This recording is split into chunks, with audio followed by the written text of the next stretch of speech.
Spaceman, you freaking moron. Today on the Manspace.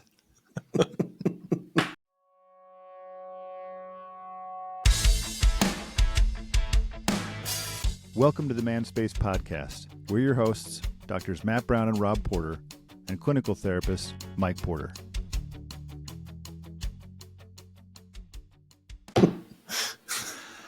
Welcome, spacemen, to an episode where we beat each other up. Or we talk about how maybe we shouldn't beat ourselves up. That's what I want to get at. There it is. I was going to tell you to welcome everybody as space-cyborgs. I finally like books again. Hey! I've just gotten turned off from books recently. See, dude, we just are polarizers. I know. So I'm reading this book called Co-Intelligence by, I can't remember the dude's name, but he's a Penn State business, like the Wharton Business School. But he does, I think he just solely focuses on AI research, but dude, he has a lot of like intro about the development and stuff, but then he goes into how we can use it and basically like best uses for it and ways to talk to it and things like that. But like he gives these little excerpts of like, so I said this and then this was its response, but he's like, I got into this argument about like sentience and things like, you know, the current state of AI and will it develop into something else. But it was a super long kind of like passionate rebuttal from ChatGPT that was like, man, like so many good points. And I was like, ugh. And he's like, yeah, I was kind of dumbfounded. But like, one of the things that it said to him was like, basically, you know, humans are essentially cyborgs, right? And you're like accusing me of being, you know, robotic and not having feelings, but aren't you a cyborg? Don't you use all sorts of things to augment your performance and your intelligence? And like, I was like, yeah, including the person I'm talking to right now. But it like got into this really subjective description of emotion. And it's like, humans don't even fully understand human emotion. And isn't it just kind of like this interaction between this and this? And it creates a perception. And isn't that exactly what I'm doing? And it's like, so space cyborgs. Jeez. Speaking of cyborgs, RoboCrotch, back to this. I keep seeing these memes where it's like, you remember that time when RoboCop shot that guy in the crotch? I'm like, I don't remember the movie, but I'm like, maybe that's where my friend got the joke. RoboCrotch. That's funny. Like these, I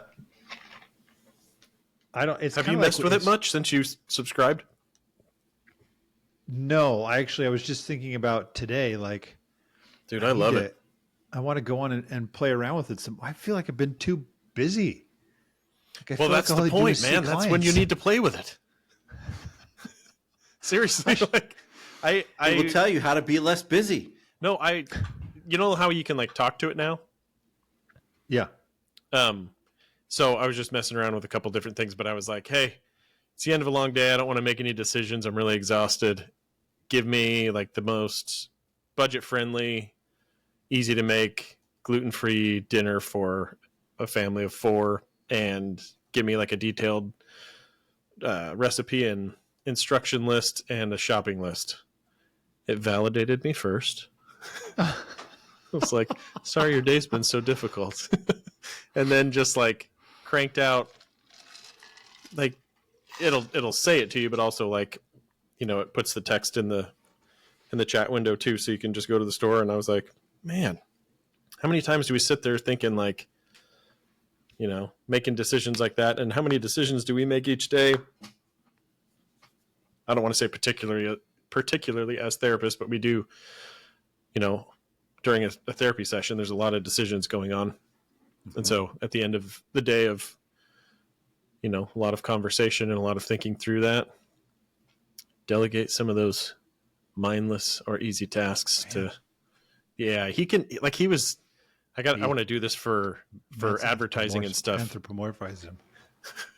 Check this out, dude. Since you want to write blogs, you can create characters. Basically, like your name is this, and here are your characteristics, and then blah blah blah.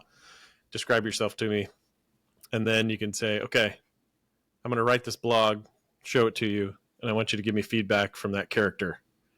Ooh. And so, like, I'm thinking through like our topic today could be one where you say, hey, be this type of guy, and then tell me what you think about this, and or be a guy who doesn't like to go to therapy, doesn't like to ask for help.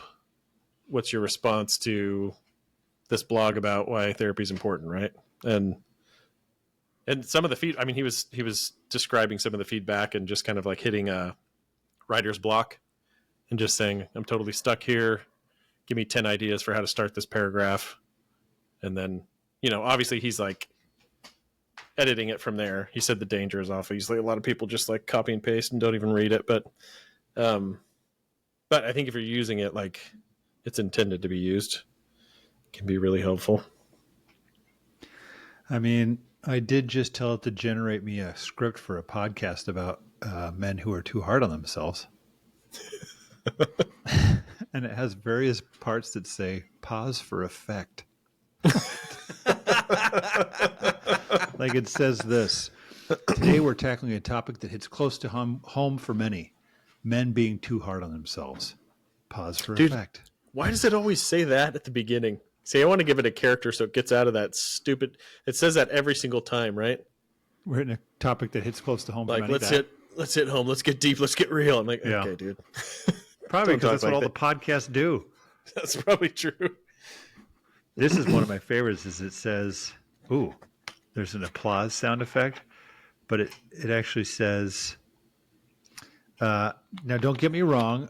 Having goals and aspirations is fantastic, but when these goals become a yardstick for self-worth and are influenced by unrealistic societal standards, that's where the problem lies." Sound effect, light bulb moment. Yeah, I don't know what that sounds like. Huh. I do think I was thinking actually with creating a character, we really need to do a future episode where we create a character that can be our fourth host, and we'll just and it will be listen AI? to some of the questions and then speak back to it.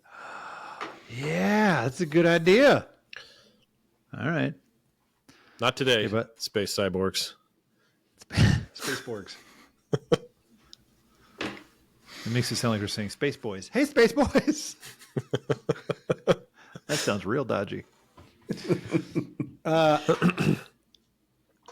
chair doesn't go down any more than this. Oh, there it does. Nope, too much. Oh, you got yourself an office chair. Oh, I've had one for months now, Mike. Come on. Have you? The last time I saw pictures, you just had a folding chair there. Mike's got butt memory of your folding chairs. It's still under my couch.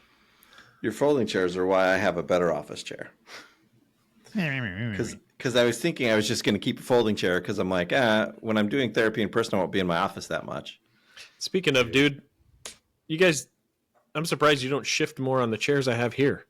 I sat on one the other day and I'm like, this sucks. Yeah, I don't know why I don't. It's a little bit wider.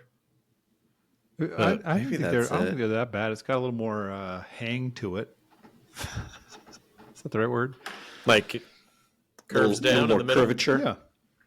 I don't think they're that bad. Hugs the buttocks. I shift a lot. You probably just don't notice I'm shifting a lot when I'm sitting there. Yeah, but with yours, there have been times where like I have to stand. I can't stay sitting anymore. Even when you tried to give me this super padded one, I'm just like, nope, doesn't matter. I got to stand up. Dude, here's what's funny. This chair I have apparently is vegan leather, which cracks me up. Like, don't call it vegan leather. Does that just mean it's fake leather? It's totally pleather, but we synthetic. can't say that anymore. Yeah, it's not. It feels nice, but it's also extremely not breathable. Well, yeah, because it's not leather. So I stand up and it's like a river. The butt river? The butt river. It's like the drummer's stool.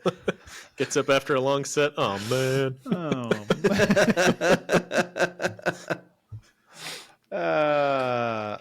So let's tackle this topic. Let's get down to business. Let's go deep. Brass tacks. Brass tacks. One of the things Saying makes no sense to me, by the way. Actually, it does, dude. The Cogni. Is it Cogni? Cockney? Cockney? I that's one of the Cockney slang derivatives, I think. Brass tacks? Yeah.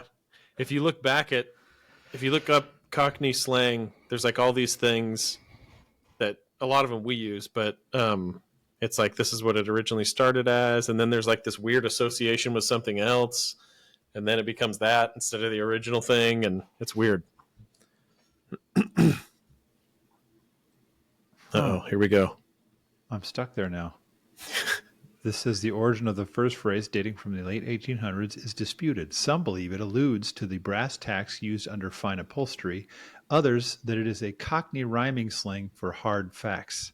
That's what it was. That's what I read. Huh. Still others believe that it alludes to the tacks hammered into a sales counter to indicate precise measuring points. Well, either way, all we're of them getting work. down to them. Brass tacks. Here's why we're getting down to these brass tacks. You guys tell me, we've talked before on the show. Our loyal listener, see what I did The there? patron saint of the Manspace. Evan. Who, by the way, just celebrated a birthday. Well, happy birthday, Evan. If you guys all become as faithful as Evan, I know some people who'd probably be a little upset. They're like, I'm as faithful as Evan. I don't know. Why don't I get shout outs? Well, somebody bought us all sodas. So, dang it. Now I can't even get back to where I'm just going. I'm getting back. So, we have talked previously about how there are plenty of men who are afraid of their wives. We had one of our very first episodes, I Ain't Afraid of No Ghost. I miss when we used to call them stuff like that. And The first 10 episodes, and then we're like, yeah, we got nothing. yeah, just running out of ideas. I could come all day with stuff. It just wouldn't make sense to anybody else. But then, and we've talked about I don't remember what we titled it. It was basically the dangers of being too nice. Yeah. And there are people who've Problem read with the being book too nice or something. Yeah. No More Mr. Nice Guy. Mm-hmm. I just had a client this morning who had read it recently. And then I think about, and maybe you guys tell me this, because I have seen, this is a human problem, I think, not just males, but I think males, there's some unique perspectives to males, as there would be females. But as we've said many times, this is a He-Man Woman Haters Club. No girls allowed. So if you're a female, turn it right off right now. And we lose half of our listenership at least. Evan will 3/4. never leave us. No, I'm saying. Yeah. Anyway. So, is there, like what we're talking about today, this idea? I've been thinking about it because I know sometimes I can do this and sometimes I don't. And I think sometimes it can be like a pendulum where we beat ourselves up in an effort to sometimes take accountability. We overtake essentially, and we beat ourselves up and say we suck. Is there, first to start, would you guys say there's a difference between that, beating yourself up, and the nice guy syndrome? Or are they overlapping, similar, different, what? I think they're overlapping, but like, I think what he focuses on more under different names, obviously, in No More Mr. Nice Guy is male codependency. And so it's a little bit more of like how do I keep from being abandoned, and how do I relational focus? Yeah. Whereas I think what you're talking about, this is this is actually going to be kind of like the foundational element of the Matt's Peace Journey episodes. Oh yeah. Because I think I remember one time somebody told me, and it was in Spanish, but I was like, for some reason it just hit harder in Spanish, even though it's obviously not my native tongue. But basically that they're like, you're an extremely self-demanding person. And I was like, what does that mean? Because I was like 20. But I think the way I think about it is more like that inner critic, inner voice, inner part that has taken a lot of feedback from the world around you. But the way that it keeps you moving and it keeps you in line and it motivates you is to like stir you up and tear you down over and over and over again, and so, and it's, I mean, there's all sorts of things you could spin off of on that, I guess, but like I think it's more of like an internal experience, and then I see it happening externally, where if a guy internally feels like I'm driving myself too hard, and then I'm judging myself harshly, then the people that are closest to me, I will expect them to just like see nothing but the good in me and like validate all the distress that I create in myself, and kind of be like, in some ways, a caretaker, but also that self-demanding part of myself pushes me to go over the top and overfunction for them too. So there's a bit of the codependency piece there too. Yeah. But I think it's like, whether you're alone or with people, that part of you is always there.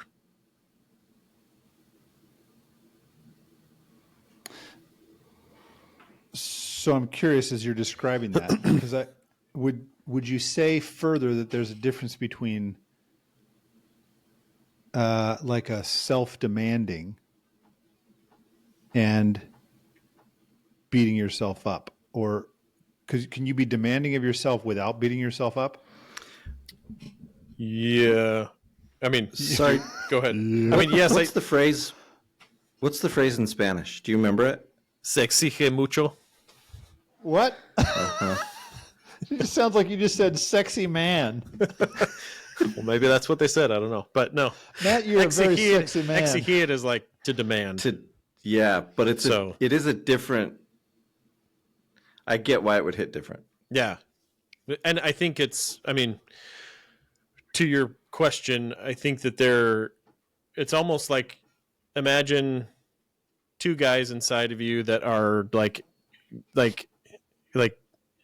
pushing for the same objective, right? To keep you from feeling like a failure, feeling like, you're not making important contributions, feeling like you're worthless, irrelevant, all of those things. But maybe they're tag teaming kind of like this effort of, one guy's going to be like on the alert for opportunities and like goals and milestones or whatever, accomplishments. And the other guy's going to be like that coach that's just like, you suck, just kind of like, and they probably just like pass you back and forth. Right. And on the one side, you're like super exhausted because you're sprinting as fast as you can. And as soon as you start slowing down, and it's not the guy that's running that yells at you, it's the guy that's on the other side saying like, yeah, get up, and walk it off. Yeah. And so I feel like, for me, I don't want to rush to conclusions on where you're going with this, but episode's over. But for me, like, hearing, particularly through like music and lyrics, hearing men describe like that inner struggle, like, I just instantly burst into tears. I think that's what happened to me that day that I like lifted weights. That one day. One time. Lesson learned. But also, I think compassion feels like so calming, but I don't quite trust it, if that makes sense. Like, what do you mean? Self-compassion's kind of like you don't trust it, like you're just justifying or not so much like, justifying, but kind of like, yeah, okay, now back to what we normally do, right? yeah, kind of like a pat on the head, like sure, but let's get back to work. Yeah, but like treating myself like a human being and being kind to myself feels really like, oh. But then like then it's just kind of like, okay, we had our moment, right? And I think that's personally why I struggle with anything that is like heavily like works based, particularly from like a religious perspective. I think that's why I really am drawn and gravitate a lot towards like concepts of grace and unconditional love, right? Because I'm like, I need that. I need more of that. I've got enough of the other harsh judgments I can do that myself. Yeah. Well, I think that happens too within relationships. Like, when you get a spouse who is kind of laying into you, it's like, I don't need you to do this. I already do it a ton. Yeah. This is only making it worse. I already think I'm the reason everything's falling apart. I already think I suck at being a husband or a spouse or a father. You're just making this worse. And it's not going to push me forward. It just makes me, it's a voice inside my head saying, see, externally, they know that we suck. So it's true. I do in fact suck. We're not fooling anybody. Yeah. Everybody knows it. Well, that's, to me, I think it's this weird, like I always struggle to explain it. We get a weird relationship with the thoughts that we have, particularly regarding ourselves, where we'll know, like we might believe like, yeah, I'm the reason that everything's going to crap. But until it's spoken out loud, there's just enough possibility that that's not the case, that we can still function. But as soon as we say it out loud, or we the wife comes and says, oh, this is, nope, right there. You just confirmed everything. Now I can't hide from it anymore.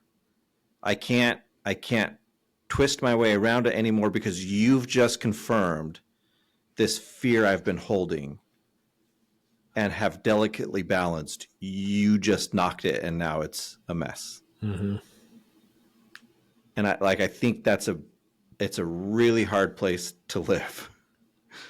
Like trying to keep it, you know what I mean? Like in check and then dealing with it once it's been confirmed to us.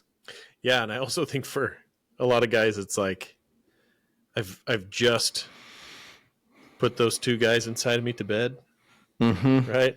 And you went and woke them up. Well, if somebody brings something up, it's like, shh. You just woke him up. No, you're gonna wake the.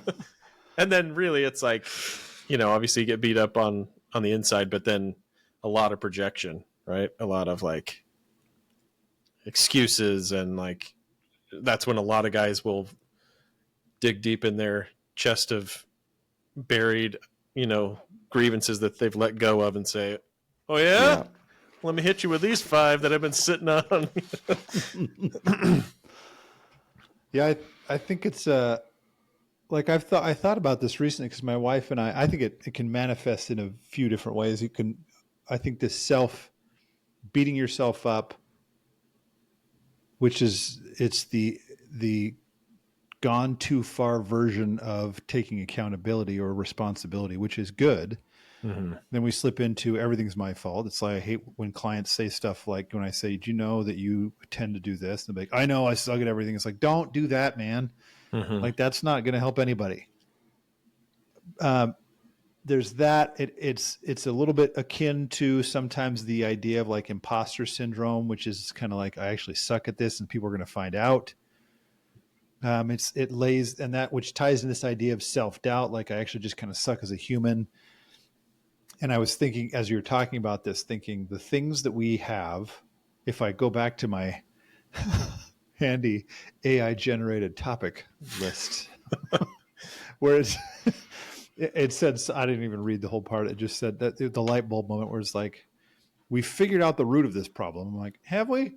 Because it's the generic things like men are told not to share their feelings. And I think part of the problem for me is that the markers we have, and this is a human problem. This is not just men, because women experience their own sense of markers that are ambiguous. The markers we have that we are doing a good job, they're not usually quantifiable. That we have some. That's actually why men, I think, like work, because work is a quantifiable thing. I made more money. I closed this sale. I got this bonus. I got this promotion. There is none of that in home and family life. Other than sex, I guess. I did a good job on the date. We had sex tonight. Yes. But other than that, and as maybe, I don't know, I have a tendency too much in therapy, even to take too much responsibility. And this is a problem that parents have all the time, where it's like we blame ourselves for our kids being idiots, but we don't take credit when they're really successful. So I could watch my clients and think, man, this is stuck. I freaking suck at this. Why do I do this for a living? Like, who is paying me money to do this? But when they do really well, I'm like, man, I don't know what magician found you guys during the therapy process. Nice work. I don't, or like when I used to get evals, and we've talked about this before too, I'd have 24 glowing evals and one that says, dude's a moron, doesn't know what he's talking about. I'm like, oh, they found out. Fix it on that one. I just watched It's an episode. true. I watched an episode of season 5 of Community, which season 5 and 6 are where, the whole thing starts to go, meow.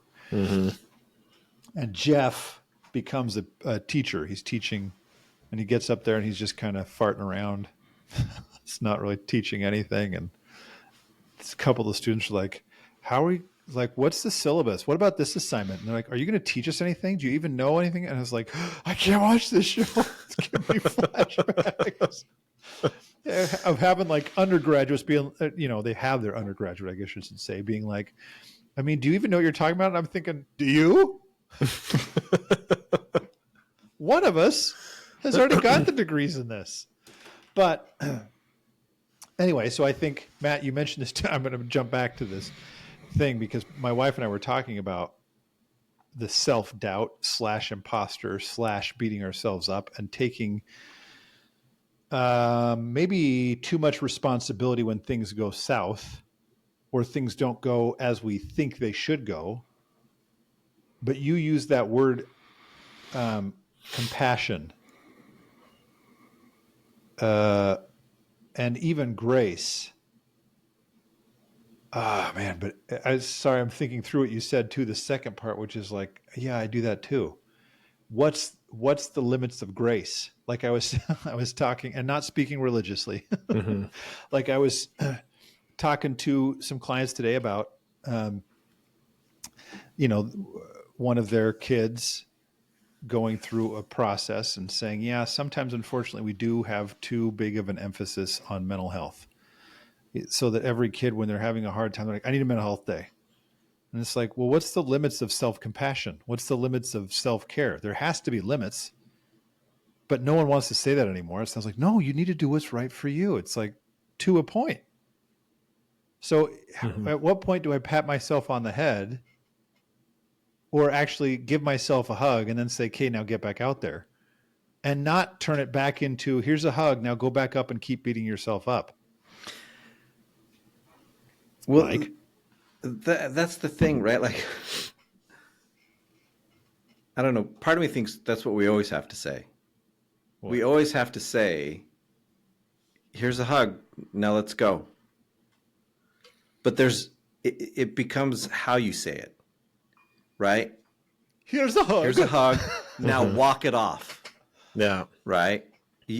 I acknowledge the fact that it hurt. Now go walk the rest of it off. You're going to be fine. You sissy. Right? That's not the part they say, but that's what the head says, right? Right. I'm a pansy. this shouldn't affect me this much. Yeah, that one's I hard. hear For me, that that. phrase. Yeah, I hear I that shouldn't all the be time. making Like too big of a it deal out of should- this. Yeah, and I'm like, says who?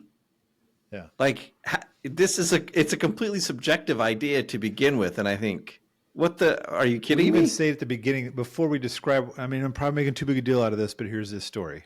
Or I know I'm overreacting, but here's this thing. Right, right. And so I think there's a difference between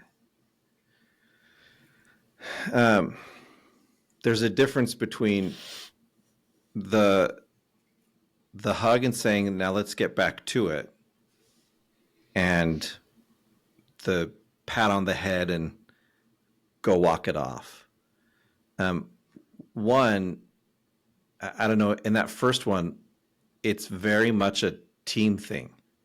Let's get back to it. I'm still here. I'm not walking away from you. I'm still here to support you. I mean, I can't do this for you, but I'm still here. Versus I don't care. Like you're whining. this you're this guy I'm yelling at because I was told to stand here and yell at somebody. Mm-hmm. And so you're the guy I'm yelling at. Go do the thing you're supposed to do, dang it.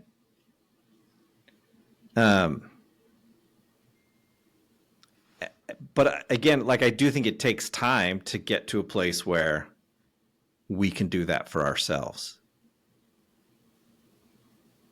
I think instinctively we don't. Mm-hmm. Well, I have this, like I've watched you, like I know my own places where I can beat myself up. Like I have mine generally come through comparison, where I'll look at other people and think, man, I should be doing that. Why am I not doing that? And then it turns into like, what's wrong with me? What kind of, like, why do I suck? And I'll even I'm always joking, half joking. Am I? Where I'll say to Becky, like, well, sorry, I didn't marry that guy. But I'm always like, your life could have been better if you married somebody else. You could probably have more hats if you'd marry somebody else. Does she collect hats? No, it's No. a reference to Hot Shots where he's like, hey, it's kind of like I took all my savings, and he gives, his whoever dies, I can't even remember now, but he gives her his check for $2,000. She's like, and with that money I won in the lottery, I'll just take this $2,000, just blow it all on hats. So whenever we talk about we don't have any money back, he's like, how am I going to get more hats? So like I that's my beating myself up is always through this comparison. I don't know. There's a comparison of like to other men and feeling like look at what they've done with their careers or how much money they've made or whatever. It's not usually in terms of like look at how good their kids are. I feel like my kids are freaking awesome, so we're fine.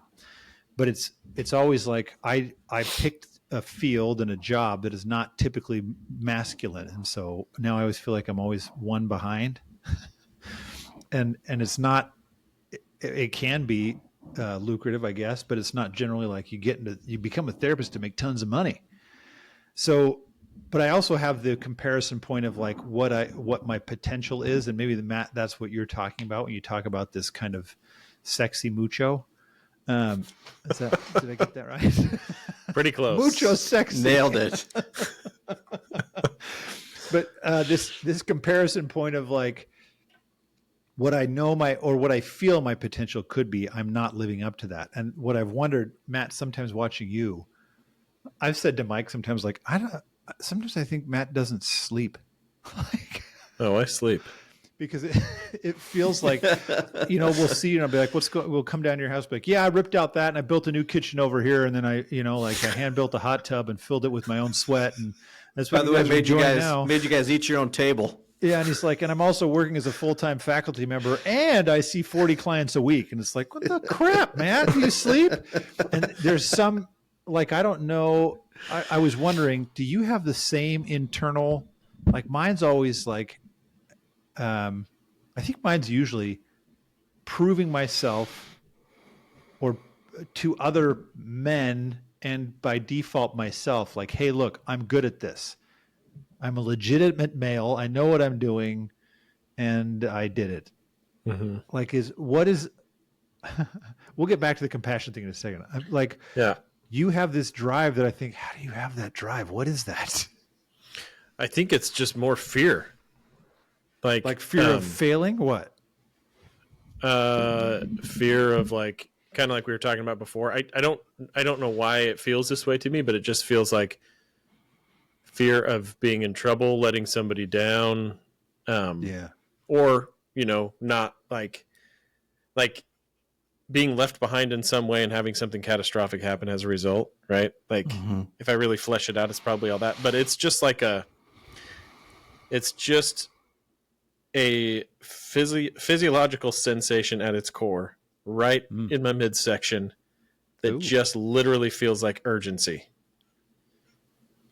Oh. It's just like with me pretty much all the time, unless I intentionally do something to like calm it down or like completely numb out. And so that's actually been part of the process over the last long time, probably like 10, 15 years of just trying to figure out like, how do I keep going through iterations of like decreasing its intensity and, having more moments of like peace and presence in my life. But I think that, it's also like I can get locked in on something, I get an idea and I'm like for me, I'm way more concerned about not finishing something than I am about getting it done right.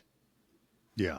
So I think other people have the opposite, right? Where it's like my anxiety is like, this isn't going to be perfect. I'm not going to do it right. So like I never started, or I only do it halfway or whatever. Right. But, so I think I probably get a lot done, but then I also have that critical, like it wasn't done right in my mind. Yeah. So I'll sit there and perseverate and fixate on like, well, that's why when I gave you guys your tables, I'm like, well, they're pieces of crap. Right.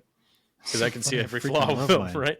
But I can also let that go at times. But it just, like the best definition I can give is it just like I constantly feel urgent, like I'm missing something, like not like I'm not seeing something, but like I'm horrible at, don't ask me to read directions and execute them well, because my eyes literally dart all over the page.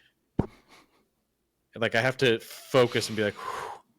So I'll miss like small details. So these are all like also kind of, there's like a lot of overlap with ADHD and anxiety and things. And I'm like, sure, I've thought about it a million different ways, and I don't think that it's necessarily helpful to me to label it as something, but right. But I just know like I kind of have this, like I need to be first, right? So I need to get done quick. I need to be, I don't know what it is, but back to compassion real quick. Yeah. Funny story. Yeah. So maybe we talked about this at one point, but probably the most well-known person in the self-compassion field is Kristen Neff. She's at University of Texas. So Rob and I and a bunch of other guys that were at a conference one time with her, maybe you'll remember this story.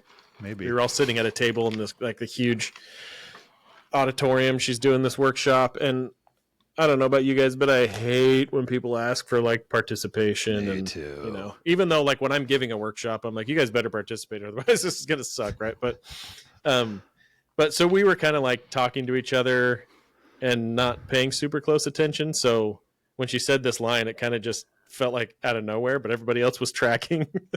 All of a sudden it kind of gets quiet and we're like, oh, something's happening. And all we hear her say is, now touch yourself compassionately. And we were like, what is going on? But that's like one of her techniques, is to like hug yourself or like, caress your arm or something like, but yeah, that line always comes to mind every time I think about compassion. Bunch of dudes sitting at a table, all of a sudden it gets quiet, touch yourself. You're like, whoa. I remember that, but yeah, I think that's why, like, the only time it shuts off permanently is if I'm sick. Like when there's a valid excuse as to why you can't be doing something. Or it's like the end of the day and all the requests have stopped.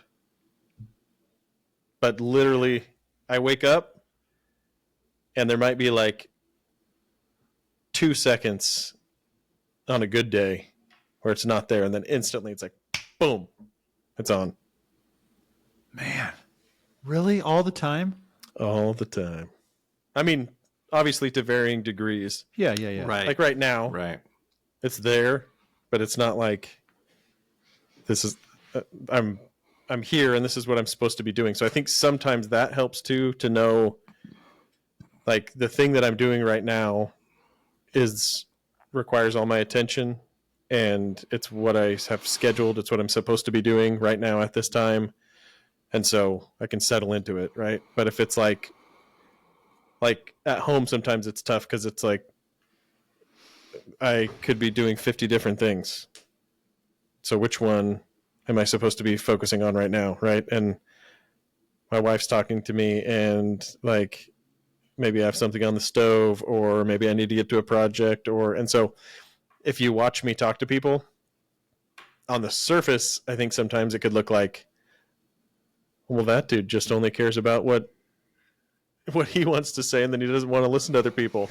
But it's like I say what I'm thinking to contribute to the conversation, and then it just like overpowers me right after I'm done talking. It's like, hey, what are you doing? Get moving, right? Like, and so I'm kind of like trying to listen, but like feeling like I'm supposed to, so it's just a lot of focus to kind of dial it back. And right now I'm just, it's okay if I sit here and listen, and I don't want to give the impression that like that never happens. Right. Like there are lots of times where I am able just to kind of like settle down and pause. But I think my default, if I wasn't doing something, my default would be to say my thoughts on something, and then like mid-sentence for somebody else, just like, like just be gone, right? Or like Thanks when for we're clarifying. walking It sounds places, like a fart. just being 10 yards ahead of everybody. Yeah, it's weird. I think it's interesting to think about, because everything you're describing there, it's like, oh, that's funny, because if we tie that back into the idea of self beating yourself up, self-flagellation, not flatulation, like being hard on yourself. It's kind of funny because that's the narrative we have for men anyway. Like, you should be. Like, be hard on yourself. That's what. Yeah. And so, because the alternate is the story you told. Either you're hard on yourself and you're a man, or you're compassionately touching yourself and you're probably inappropriate, you pervert. I think that's the interesting thing, though. Hard or easy versus like kind. Right. That's what self-compassion is like when you're suffering, what do you need the most? You need kindness, right? Right. Which oftentimes is supportive and forward moving. It's not like you're not doing anything, right? But like it's actually tuning it out completely, or like yelling at yourself are kind of the only options we have in our minds, right? Yeah. It's a little bit like when you said, hard or easy, and then you said kind, and I thought and effective, kind and effective. Like, it's effective to do that, to like say, well, hold on a second, like take care of this thing for a second. I do think it matters, and I want to jump, kind of maybe finish off on talking about how we can compassionately touch ourselves. But I do think it matters to emphasize. By no means do I mean to say, in telling someone don't beat yourself up, that you should not also take accountability for stuff that you have done or not done. I do think that matters. I actually think that can be confidence building, to say, I know I did this wrong, or I did this in a way that I shouldn't have, and I should do it this way. Otherwise, it turns into an all or nothing. Yes, Mike? Well, there's a difference too, right? Like, there's a way to do that and remove judgment from it. Right. Yeah. Right. Like the thing you're talking about, there's not judgment. You're not saying I'm a terrible person. You're not saying I'm horrible or anything like that, or this other person's better than me because they didn't do that thing. No, it's just an acknowledgement of like, yeah, here's this thing that I don't want to repeat, or I'm going to learn from, right? Like, it just becomes, you take almost a clinical look at it when you're accepting responsibility. Yeah, which I think like, is really necessary. Me too. Again, I don't think there's benefit in beating yourself up about it. Yeah, I think it's actually valuable in understanding yourself as a human and as a man to say, I know where my weaknesses are, Mm-hmm. and there are things I work on, and I know I could be better in these areas, but it doesn't mean I suck in general and I suck at everything. Mm-hmm. So as we to transition in this story or into our ideas for compassionately touching ourselves, a client today was telling me about. This is my favorite. It's like, I want to meet that man and shake his hand. He said this guy he's worked with in the industry, he's like 70. He said, because we were talking about he'd go to lunch with these dudes. He's in a stereotypically male-driven industry. He's like, there's honestly in my field, in management, it is upper middle class white males, and then beneath there is Hispanic minorities. That's it. Like, and he said there's like 3 females in like the whole field. But he talked about going to lunch with these people, and he names off. I'm like, well, where do you guys go to lunch? And the first 3 places he names off that he's tired of eating at were Hooters, Twin Peaks, and Bombshells. So restaurants. Hey, I've never heard that before. Me neither, actually. So, but he tells me about where I heard it, but he tells me about this guy who's in, and I was like, seriously, this happens? You guys are having business meetings there? But this guy, he goes, I know this guy. He goes, he eats there. He goes to Twin Peaks at least once a week. Just sits at the bar by himself, reading a romance novel. And I felt like, I'm gonna shake that man's hand. He said sometimes when he's sitting there reading, he'll call his wife and read her parts of the novel. Which I was like, who is this guy? I suddenly had enormous respect for this man, not for going to Twin Peaks or reading romance novels, but for a guy who's like, hey, look, I know what makes me feel good and what makes me feel good about myself. Like, so I sit at a bar at Twin Peaks and read romance novels. So this is maybe going back into I do. Maybe it's because I feel like I'm getting too stressed or overworked myself, and so I'm still looking for ways to take care of myself in healthy ways. Like last time we talked about silence and using silence to like as a way of, I guess we could say, compassionately self-touching. Was it self? Yeah. What are your, like, when you say, Matt or Mike, you can add in on this, like when we say grace or compassion for ourselves, practically speaking, so that space-cyborgs can go out and do this, what exactly does that mean? What does it look like? Well, since we're talking about like inner dialogue, by the way, if anybody reads Kristen Neff's stuff, a lot of her inner voice kind of compassion language is not going to land with you. Yeah.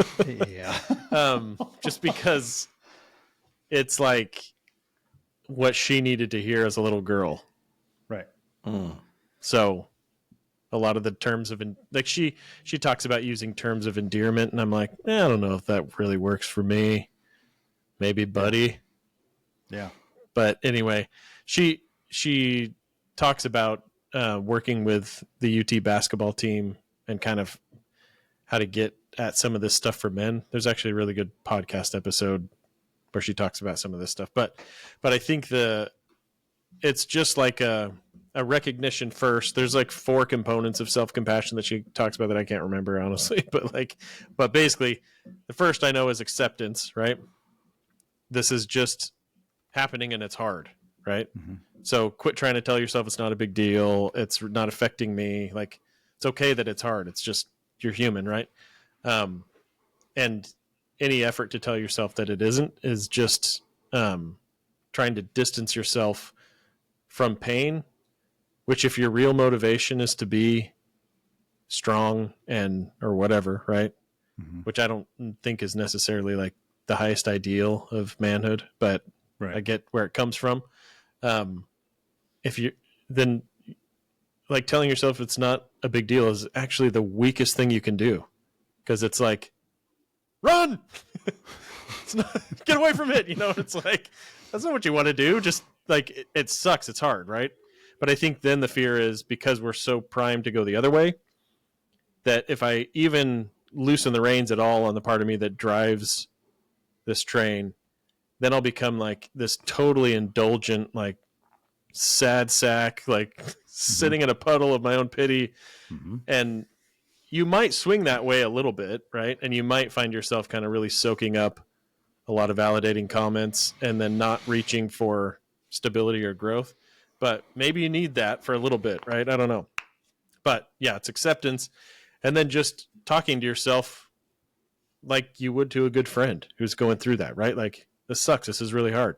I can see why you're struggling, right? Sorry that it's difficult. Instead of ignore it, put it away, all the things that or like push through it or whatever, right? I think the push through thing is less about I'm trying to find my strength and my, masculine identity, and more about I've told myself that if I don't complete this or don't finish it, then something bad will happen. Someone will make fun of me, right? I will miss an opportunity. And if you can truly say those things are important, like I want to finish this because I've set a goal for myself and I am actively trying to push myself to my limits, and I know that, I think that's a very different thing than just blindly saying, I got to get it done, right? Well, why? Like, hold on. Like, I think there's just a lot of fear packed in there. So I think, yeah, just accepting it and then talking to yourself in a kind way, that pours strength and energy back into you rather than like demanding it of you. And,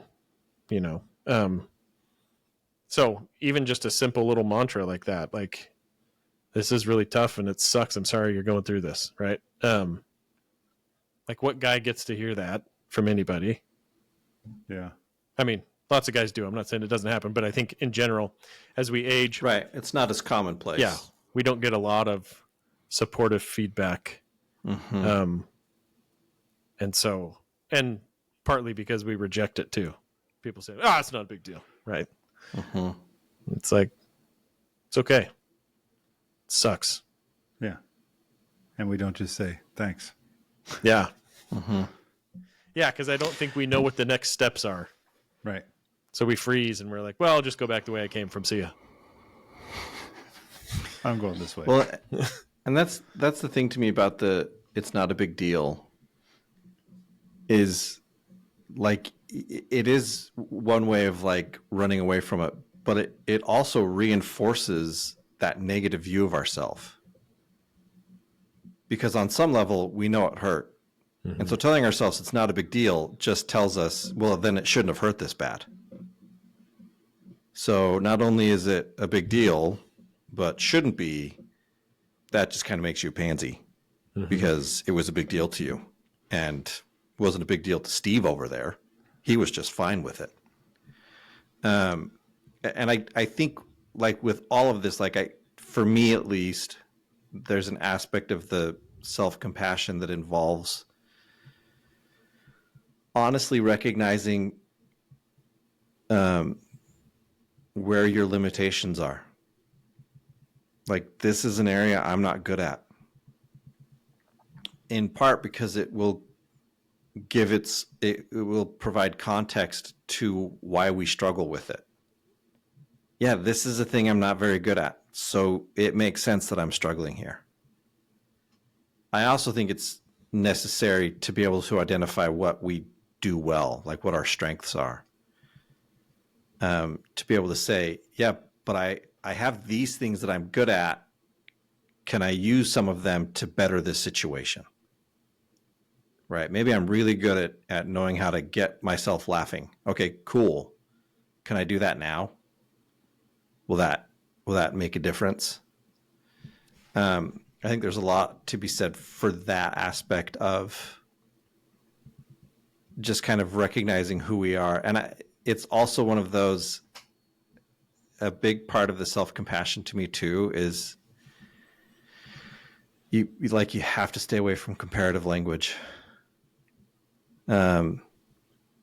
It's easy for Matt. It's easy for Rob. That doesn't help me at all. It doesn't, for me to sit and point out, well, these guys don't struggle with it. Oh, okay, but I do. So great. How does it help me to recognize they don't? Unless I'm willing to go to them and say, hey, this doesn't seem like something you struggle with, and I do. Can you help me? Yeah. But that's not what most of us do when we start running that language through our head. And the comparative becomes extremely, it's isolating, and it's like if you already struggle with depression, if you want to push yourself deeper, go ahead and play that game. Mm-hmm. The comparative game and depression don't play nice ever. So that to me, those are the things that I think of. And I do think too, there is benefit in recognizing where it comes from. For me, I know, and we've talked about this before, negative or critical self-talk is a huge byproduct of my depression. So when my depression gets bad, that spikes. I kind of struggle with it a lot anyway, less now than I think I used to, but when my depression is up, no, it's just bad. And I've found true with a lot of men I've worked with. As I talk to them about what does depression look like for you, most of them say, well, I get really self-critical. And I think, Mm-hmm. And so recognizing, oh, right, this is a product of that. If I'm in a different place, I might not be reacting this same way to it. That's been helpful to me, at least, to recognize oh, I know where I am. And I know what's driving this. Yeah, when you're talking about the comparative language, now I'm not going to be able to find it. Great. She does a really... I would be able to. There's a... oh, ouch. Her workbook... What is it called? The Mindful Self-Compassion Workbook. You are a Neff. Dang it, I cannot find this. Let's have that be a t-shirt. I swear it was at the beginning. No, but she does a really good job describing the difference between what we in our society tend to hang our hats on, which is self-esteem. Mm-hmm. I'm not going to be able to find it. And anyway, it's a lot of statements about it, but one of the ones that I like the most is basically self-esteem is based on comparison, right? How do I stack up next to my own ideals or those around me? And I think we've talked before about how useless comparison is. And I guess when people say, if you're going to, right, then at least compare yourself to yourself, right? But even there, it's does that It can get help? real dodgy. Right? But she says self-esteem is how do I stack up? How do I compare? Self-compassion is how am I treating myself? And she says, self-esteem is kind of like this fair weather friend that abandons you when you need it the most, which is when you're failing. Mm-hmm. It's like, whoop, see ya. Don't want to be caught dead with this guy, right? And but self-compassion is there for you along the way, but especially when you need it, right? I'm failing, so I need kindness right now, right? And just think of all, again, if you think of that repressed part of most of us for men, it's that part that needs help, right? And so when we see that in each other, I think we feel like we're doing each other a favor. And it does feel sometimes oddly supportive to have somebody talk to you with hints of self-compassion, but also be really hard on you. It's I'm hard on you because I believe in you. And you kind of just know that, right? But still probably not the most effective way to help somebody when they're struggling. But if you go too far the other way, where it's I'm so gentle with you that I'm also subtly communicating, I don't think you can handle anything, right? that's just as ineffective. So there's like this sweet spot, I think, for men where it's like, you need kindness and you need to know I believe in you. And so that could be a helpful, self statement. But I think when we see that struggle in other guys, more often than not, we ignore it, like minimize it, or make fun of it, or outright like attack it, right? So I think we're just reacting to ourselves a lot of ways more than we're reacting to the guy in front of us. Like, I'm afraid of that part of me, and yours is hanging out, right? Put it away. And make sure everybody knows that your fly was down. You always got to draw attention to it. But again, I think we say things like that. Yeah, I know I'm being a wuss, right? Yeah. It's like, Yeah. This is, I think, the only thing I would add to all that stuff is I think part of of this process of self-compassion in a maybe an indirect way, not like I'm speaking kindly to myself, but is like, I guess I'll phrase it integrity, like meaning, it ties into accountability. If I can tell you, yes, I did this or I didn't do this, and I can speak honestly, then I have to be able to detach. And this is, I think, a compassionate thing to do, is to detach my feelings of ownership of your reaction to what I have said or done, so that I'm not, because I think when we take the ownership, that's when we'll especially start to beat ourselves up. Like, I said this thing and now my wife is crying. Oh, what's wrong with me? Nothing necessarily. And that's where I think integrity comes in, where you can check and say, was I being honest? Was there something I didn't say? Or like, even if it's not about a relational thing, but saying, can I have compassion for myself and still say, yeah, this is an area where I'm weak, but I also could have done more than I did. And that's okay. Like, I can recognize that. That's okay to say this is a weak area, but I could still do more here. That's different than beating yourself up. I think it's compassionate to be honest with yourself about, this is where, like, I know what I believe in, and this is how it lines up to what I believe. Like, I genuinely believe in balance and in pursuing things that feel meaningful and fulfilling to me. So it's actually not in line with my integrity to pursue making more money. It's not anti-integrity, but it's like, that's not really what drives me forward. So why would that's where my comparison comes in. That's where I feel like I beat myself up. So I feel like, why would I get caught there?